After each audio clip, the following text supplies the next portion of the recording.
Hello, I'm T, and today I'm going to be taking you through the basics of recording and drawing MIDI in Ableton. So one of the first places we're going to start off is with the metronome feature. So this is always a good place to start if you require a bit of guidance in your tracks. So what we have up here, you can find the metronome area in the top left corner of your screen. And there's a few buttons here that control different parameters. The main one is this one here. This is your metronome button. It's the one with two circles. So if I just click that in and press play, you'll get a simple sort of metronome click going on there. What I have for recording is I have a 1 bar lead in. So if I was to click on a clip or click record anywhere in this session, there would be a 1 bar metronome count in, and then it will start recording. You can change this with this little drop down menu, so you can have none or up to 8 bars of count in if you need. You can also change the time signature of your metronome up here. So right now it's on 4/4 time, but let's change it to something else. So I can go 6/4. Wait, that's enough time signature. 3, 5. And so on. I'm just going to leave that on 4/4 for now though. And over here you have your tempo. Now there's 3 different ways you can change your tempo. You can use tap tempo, which is this button here. So if you click on that and just click out a beat, if you had something in mind, then that will change your tempo there. You can click on the tempo value and drag up and down. This will change tempo. Or you can simply click on your tempo and type something in. So I'm just going to leave that 120 because it's nice and simple. Okay, so now we're going to get to the exciting part where we actually start recording and drawing MIDI. So there are a few different ways to do this. The first I'm going to show you is just clicking and adding notes. So if you're here and in your MIDI note view, if you're not and your screen looks a little bit like this, just Shift Tab and you can switch over. You can double click and that will insert a MIDI note. And these MIDI notes are dependent on what fixed grid bar you're working with. So you can change your note division by control clicking, and you'll come up with this screen and you can change. So at the moment I have on 16th notes, which I'm pretty happy with. But say if I was to change it to 1 bar, then if I clicked in a note, say this rim shot here, it will take up a note division of that much. This is for drums, it's kind of more useful to have a lower note division because it allows you to place more little notes in with each other and create like fast, short beats, which is pretty cool and fun. So you can just double click and place those in. I'm going to switch my note division back to 16th notes. And there you go, you can place some MIDI notes in. The other way is duplicate. So if you already have some stuff in and you're liking the way that's working for you, you can simply make a selection of the area that you want to duplicate. Now make sure you don't just duplicate like this if you're wanting a space between your notes, because if I was to duplicate this section, it's just going to come straight after the other, which isn't what I want right now. So to do that, you're going to make a selection from where you want to start and where you want your duplication section to finish.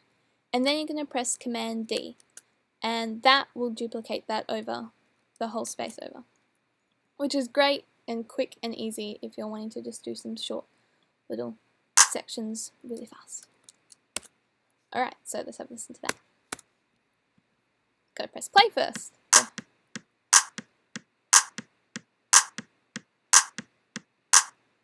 So that's a really basic beat. I came up with this one earlier today.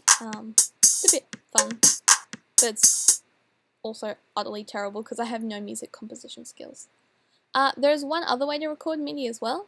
I have to show you on a different instrument, unfortunately, because I've had issues with my computer keyboard not working with drum racks, just simply because of where it's aligned in the notes. If you're using an external MIDI keyboard, you won't have these issues. But just to show you, I'm going to play around with a bass. Okay, so there's 2 ways you can record like this. So first, I've already have a created clip here. So to record along with this bass loop that I just created down here, well, drum loop, I'm sorry, I'm I'm going to stop that for now. Okay, so that's still play enabled. So when I press play over here, they'll both play together.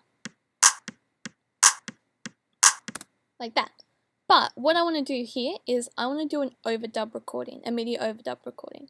And to do that, you press this little button here next to new.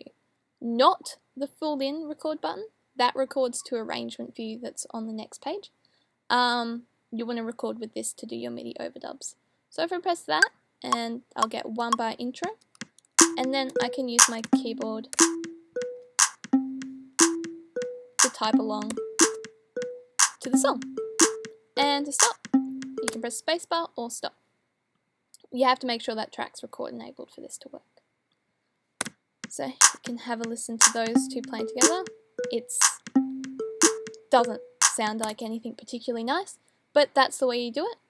Or there's another way to do it where you just click this record button here and create a new clip, and that will take you straight into a recording zone. And then you can record straight like that. Now there are two other things I have to show you in regards to recording MIDI. So the first one of those is velocity. So I'm going to go back to our drum loop over here, switch over to that clip. Now you'll see these little lines down here with the little circles on top. These control the velocity. So when you hit a MIDI note, there's a sensitivity, and that controls how hard the note was hit and will react with how it plays. If you're just typing in, one of the most useful things that you can do is you can adjust the velocity by dragging these up and down. So right now, that note is a very lightly played clap in comparison to this one over here.